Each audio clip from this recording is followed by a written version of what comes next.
పిల్లలకి స్కూల్ పాఠశాల అయితే పేరెంట్స్కి స్కూల్ పేరెంట్స్శాల. వాగర్థావివ సంపృక్తౌ వాగర్థ ప్రతిపత్తయే జగతః పితరౌ వందే పార్వతీ పరమేశ్వరౌ. ఆదిత్యాయ చ సోమాయ మంగళాయ బుధాయ చ గురుశుక్ర శనిభ్యశ్చ రాహవే కేతవే నమః. శృంగేరి జగద్గురు పీఠాధిపతులకి కంచి పీఠాధిపతులకి నమస్కారములు తెలియజేసుకుంటూ కార్యక్రమాన్ని ప్రారంభిద్దాం. ద్వాదశ రాశులకు సంబంధించి 1 జూలై నుంచి 15 జూలై వరకు వివిధ రాశుల్లో జన్మించినటువంటి వారికి ఏ విధంగా ఉండబోతుందో తెలుసుకునే ముందు గ్రహ సంచారం గురించి తెలుసుకుందాం. వృషభ రాశిలో శుక్రుడు, అలాగే మిథునంలో రవి గురువు, కర్కాటకంలో బుధుడు, సింహంలో కుజ కేతువు, అలాగే కుంభంలో రాహువు, శని మీనంలో 13 జూలై నుంచి శని వక్రీకరించే స్థితి పొంది ఉంటాడు. అయితే ప్రధానంగా గమనించుకున్నట్లయితే చాలామంది ప్రేక్షకుల్లో ఉన్నటువంటి చాలా సందేహాలు, కొన్ని చెప్పినటువంటి విషయాల్లో కొన్ని మాకు ఫలితాలు సరిపోవట్లేవు అని అంటున్నారు. అంటే దీని అర్థము చాలామంది చూసుకునేటువంటిది సన్ జొడాయిక్ సైన్ ద్వారా చూసుకుంటున్నారు. అంటే ఈ ఉదాహరణకు చెప్తున్నాను, 23 జూలై నుంచి 22 ఆగస్టు మధ్యలో పుట్టినటువంటి వాళ్ళకి లియో సైన్ అని చెప్తారు. కాబట్టి సింహరాశి గురించి చెప్పేటప్పుడు 23 జూలై నుంచి 22 ఆగస్టు మధ్యలో పుట్టిన వాళ్ళు చూసుకుంటున్నారు. అది తప్పు. మీరు జన్మించినటువంటి జన్మ తేదీని అనుసరించి ఒక నక్షత్రము, ఆ నక్షత్రాన్ని అనుసరించి రాశి ఉంటుంది, ఆ రాశి ప్రకారమే మీరు చూసుకోవాలి. ఇది సరైనటువంటి విధానము. కొంతమంది నామ నక్షత్రం చూసుకుంటున్నారు. ఉదాహరణకి శ్రీనివాస్ అని చెప్పి అనుకున్నాం అనుకోండి, చాలామంది సి అనే అక్షరం ఈ శతభిష నక్షత్రంలో ఉంటుంది కాబట్టి కుంభరాశికి చూసుకుంటున్నారు, తులారాశికి చూసుకోవాలి. కృష్ణవేణి అన్నప్పుడు మిథున రాశి చూసుకుంటున్నారు, అది కూడా తులారాశి, అలా చూసుకోవాలి. కాబట్టి మనం అనేక విధాలుగా ఈ శాస్త్ర ప్రకారము మనకు ముందుకు వెళ్ళినట్లయితే తప్పకుండా ఆ ఫలితాలు అనేటువంటివి మనకు సరిపోతాయని చెప్పవచ్చు. ఇక ఆలస్యం చేయకుండా వివిధ రాశుల వారికి ఈ 1 జూలై నుంచి 15 జూలై వరకు ఏ విధంగా ఉండబోతుంది, ఆదాయ వ్యయాలు, ఖర్చులు, అలాగే పరిస్థితుల అనుకూలత, ఇవన్నీ కూడా క్లుప్తంగా మనం తెలియజేసుకునే ప్రయత్నం చేద్దాం. ద్వాదశ రాశులలో భాగంగా 9వ రాశి అయినటువంటి ధనుస్సు రాశిలో జన్మించినటువంటి వారికి జూలై 1వ తారీఖు నుంచి 15వ తారీఖు వరకు ఏ విధంగా ఉండబోతుందో తెలుసుకునే ప్రయత్నం చేద్దాం. ముఖ్యంగా ఈ యొక్క ధనుస్సు రాశి వారికి శుక్రగ్రహ సంచారం అనుకూలంగా లేదు. ఈ కారణం చేత జరిగేటువంటి ఇబ్బందులు ముఖ్యంగా విలువైనటువంటి వస్తువుల్ని కోల్పోవడం ఒకటి. అది బంగారం కావచ్చు, ఎలక్ట్రానిక్ వస్తువులు కావచ్చు, ఫోన్లు కావచ్చు, ఏదైనా కానీ మీ హుందాని కాపాడగలిగేటువంటి, హుందాని పెంచగలిగే వస్తువులు మీ సొంతమైనవి దూరం అవుతాయి. కాబట్టి జాగ్రత్తలు పాటించండి.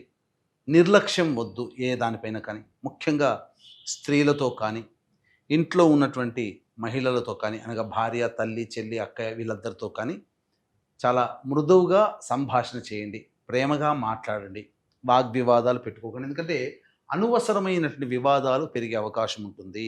కాబట్టి జాగ్రత్తలు పాటించండి. ముఖ్యంగా భోజన విషయంలో కూడా జాగ్రత్తలు పాటించాలి. అధికముగా అంటే జీర్ణమయ్యే ఆహారమే తీసుకోండి. ఆహార విషయంలో కొన్ని ఇబ్బందులు పడాల్సినటువంటి పరిస్థితి, అజీర్తితో ఇబ్బందులు పడే అవకాశం ఉంటుంది.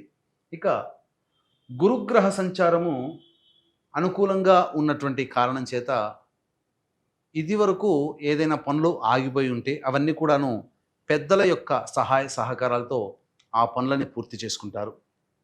ముఖ్యంగా ధనపరమైనటువంటి సమస్యలు తీరుతాయి, రాని బాకీలు వసూలవుతాయి. దైవ కార్యక్రమాలు, కుల పెద్దలు, మత పెద్దలను, పీఠాధిపతులని సందర్శించే అవకాశం ఎక్కువగా ఉంటుంది. ఇక రవి సంచారము సామాన్యమైనటువంటి పరిస్థితి. ముఖ్యంగా పెద్దలతో, అనగా హయ్యర్ అఫీషియల్స్తో కొంత వాగ్వివాదాలు, విభేదాలు వచ్చే అవకాశం ఉంది. కాబట్టి జాగ్రత్తలు పాటించండి. ఈ యొక్క బుధగ్రహ సంచారము అనుకూలంగా ఉన్నటువంటి ఈ కారణం చేత ప్రధానంగా ఏదైనా పెట్టుబడులు పెట్టినప్పుడు వాటికి సంబంధించినటువంటి ఆ పెట్టుబడులకి లాభాలు మీరు పొందుతారు. ధనపరమైనటువంటి సమస్యలు తీరుతాయి. అలాగే పెండింగ్లో ఉన్నటువంటి పనులన్నీ కూడాను పూర్తి చేసుకోగలుగుతారు. కుటుంబ సభ్యులతో సంతోషంగా గడుపుతారని చెప్పవచ్చు. అన్ని విధాలుగా సౌఖ్యము అనేటువంటిది ఉంటుంది. ఇక కుజ కేతు యొక్క సంచారము మీకు ప్రధానంగా సింహరాశిలో సంచారం చేస్తున్నటువంటి ఈ కారణం చేత కొంతవరకు సమస్యలు, ముఖ్యంగా ఆస్తి సంబంధమైనటువంటి విషయాలు కానీ లేదా మీరు సంపాదించుకున్నటువంటి సొమ్ము విషయంలో కానీ ఆందోళన చెందే అవకాశం ఉంటుంది. రావాల్సినటువంటి సమయం, డబ్బులు సకాలానికి రాకపోవడం ఈ కారణం చేత కొంత ఆందోళన పడతారు. కాబట్టి జాగ్రత్తలు పాటించండి, దైవానుగ్రహాన్ని పొందే ప్రయత్నం చేయండి. రాహు యొక్క సంచారము అనుకూలంగానే ఉంది. కావున అనుకోని సంఘటనలు, అనుకోని వ్యక్తులు మీకు సహాయ సహకారాలు జరగడం, తద్వారా మీకు అనుకూలంగా ఉండేటువంటి పరిస్థితి ఉంటుంది. ఇక అర్ధాష్టమ శని దోష ప్రభావము ఈ యొక్క ధనుస్సు రాశి వారికి ఇబ్బందిగానే ఉంటుందని చెప్పవచ్చు. చేస్తున్నటువంటి వృత్తి, ఉద్యోగ, వ్యాపారాల్లో కొంత నష్టములు, ముఖ్యంగా కింది స్థాయి ఉద్యోగస్తులు సహకరించకపోవడం వల్ల నష్టములు పొందే అవకాశం ఉంటుంది. అయితే 13వ తారీఖు నుంచి శని వక్రీకరించినటువంటి కారణం చేత ఆ మార్పులు కూడా కొంత పాజిటివ్గా 9వ తారీఖు నుంచి మీకు కనబడుతుంటాయి. కాబట్టి ఈ అర్ధాష్టమ శని దోష ప్రభావం నుంచి 9వ తారీఖు నుంచి బడిబడిగా 13వ తారీఖు నుంచి చాలా మటుకు బయటపడతారని చెప్పవచ్చు. ఏతావాత చెప్పొచ్చేది ఏమిటంటే శుక్రుడు, రవి, కుజ, కేతుల యొక్క సంచార ప్రభావం అనుకూలముగా లేదు. మిగతా గ్రహాలన్నీ అనుకూలంగా ఉన్నాయి. కాబట్టి మిశ్రమమైనటువంటి ఫలితాలు పొందుతారని చెప్పవచ్చు. ఈ యొక్క రాశిలో జన్మించినటువంటి మహిళలు ముఖ్యంగా గౌరవాన్ని ఇప్పటివరకు పొంది అధికారము లేకపోతే బాధ్యతలు ఇవన్నీ కూడాను సక్రమంగా నిర్వర్తించినప్పటికీ కూడా మీరు సరిగ్గా చేయలేదు, మీ వల్ల మాకు నష్టం జరిగింది అని చెప్పే కుటుంబ సభ్యులు కానీ, తోటి ఉద్యోగస్తులు కానీ, అధికారులు కానీ ఉంటారు. కాబట్టి మీ యొక్క సమయము అలాగే శ్రమ వృధా అవుతుంది. కావున శారీరక శ్రమ, మానసిక ఒత్తిడి అధికంగా ఉన్నటువంటి కారణం చేత సకాలానికి స్పందించలేని గుణం ఈ యొక్క రాశిలో జన్మించినటువంటి మహిళలకి ఉంటుంది. ధనపరమైన సమస్యలు పెరుగుతాయి. కాబట్టి ఎవరికీ అప్పుగా ఇవ్వడం కానీ చేయకండి. అలాగే రాని బాకీలు కూడా ఎక్కువగా ఉంటాయి. కావున జాగ్రత్తలు పాటించడం, ముఖ్యంగా ధనపరంగా మీ యొక్క బాధ్యతల్ని వాగ్దాన రూపంలో ఎవరికి కూడాను ఇవ్వకండి. ధనాన్ని, బాధ్యతల్ని ఇవ్వకండి. తద్వారా చాలా మటుకు సేఫ్ సైడ్లో ఉంటారని చెప్పవచ్చు. ఈ రాశిలో జన్మించినటువంటి విద్యార్థులకి చక్కటి ప్రతిభ కనబరచడం, తద్వారా కోరుకున్నటువంటి విద్యా సంస్థలలో సీట్ లభించడం ఆనందంగా జరిగిపోతాయి. ఇక వివాహానికి సంబంధించి ప్రయత్నాలు దైవానుగ్రహంతో ముందుకు సాగుతాయి. అయితే ప్రధానంగా ఇతరులతో, భాగస్వాములతో లేదా భాగస్వామ్య వ్యాపారులతో, జీవిత భాగస్వాములతో జాగ్రత్తలు పాటించండి. పొరపచ్చాలు వచ్చే అవకాశం గోచరమవుతుంది. ఇక ముఖ్యంగా సంతానపరంగా ఆలోచించే వ్యక్తులకి శుభ సమయముగా చెప్పవచ్చు. చక్కటి సంతాన వార్త వింటారు, అన్ని విధాలుగా అనుకూలంగా ఉంటుంది. ఏతావాత చెప్పొచ్చేది ఏమిటంటే ఈ యొక్క ధనుస్సు రాశిలో జన్మించినటువంటి వారికి మిశ్రమ ఫలితాలు పొందుతారని చెప్పవచ్చు. ఏదైనా దైవానుగ్రహం అందరికీ తప్పనిసరి. ఇట్టి దైవానుగ్రహం అందరికీ అందించాలనేటువంటి ఒక సదుద్దేశంతో ఈ వారాహి నవరాత్రుల సందర్భంగా మీ జాతకరీత్యా కలుగు విద్య, వివాహ, ఉద్యోగ, దాంపత్య, అనారోగ్య సమస్యల నివారణకి, అలాగే కోర్టు సమస్యలు, శత్రు సమస్యలకి, ముఖ్యంగా గృహ సమస్యల నివారణకి 9 వారాహి దేవతల యొక్క హోమాది కార్యక్రమాలతో పాటుగా మేష, మిథున, కర్కాటక, సింహ, కన్య, వృశ్చిక, ధనుసు, కుంభ, మీన రాశుల్లో జన్మించినటువంటి వారికి శనిదోష నివారణ పూజలు, హోమాలు అనేటివి జూలై 5వ తారీఖు స్వాతి నక్షత్రము దశమి తిథితో కూడుకున్నటువంటి రోజున, అద్భుతమైన రోజు. ఆ రోజున సాయంత్రం 7 గంటలకి కార్యక్రమాలు ప్రారంభమవుతాయి. జూలై 5 సాయంత్రం 5 గంటల లోపల మీ గోత్రనామాలు నమోదు చేసుకోవచ్చు. ఈ కార్యక్రమంలో నమోదు చేసుకున్నటువంటి వారికి శక్తిపాతము చేయబడినటువంటి శంకరంగులి మాలని ఇవ్వడం జరుగుతుంది. ఇక జూలై 1వ తారీఖు నుంచి 15వ తారీఖు వరకు ఈ రాశుల్లో జన్మించినటువంటి వారికి, అనగా ధనుసు రాశిలో జన్మించినటువంటి వారికి రోజువారీ దైనందిన జీవితం, ఆదాయం, ఖర్చులు ఎలా ఉంటాయో తెలుసుకునే ప్రయత్నం చేద్దాం.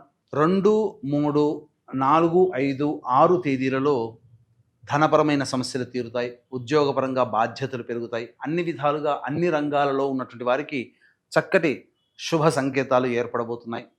ఖర్చుకు మించిన ఆదాయం లభించడం ద్వారా మంచి సంతోషంతో గడుపుతారు, విందులు వినోదాల్లో పాల్గొంటారని చెప్పవచ్చు. 7, 8 తారీఖుల్లో చూసుకున్నట్లయితే ఖర్చులు అధికంగా ఉంటాయి. అనవసరమైనటువంటి ప్రయాణాలు, వేళకి భోజనం చేయలేకపోవడం, నిద్ర పట్టకపోవడం, ప్రతి పనులలో ఆటంకాలు ఎదురవ్వడం ఇలాంటివి జరుగుతాయని చెప్పవచ్చు.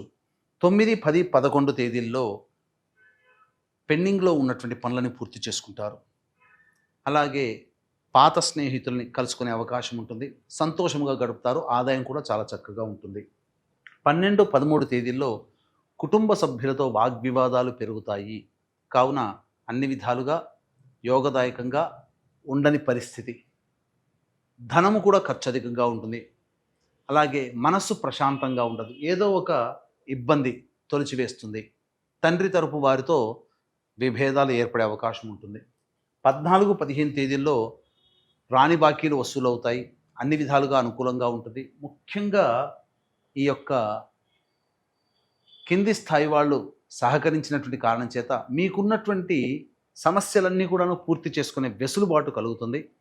ఆదాయం చక్కగా ఉంటుందని చెప్పవచ్చు. తర్వాత చెప్పొచ్చేది ఏమిటంటే 7, 8, 1, 7, 8, 12, 13 ఈ తేదీలలో అనుకూలంగా ఉండదు. ఖర్చులు అధికంగా ఉంటాయి కాబట్టి ఖర్చుల శాతాన్ని తగ్గించుకునే ప్రయత్నం చేయండి.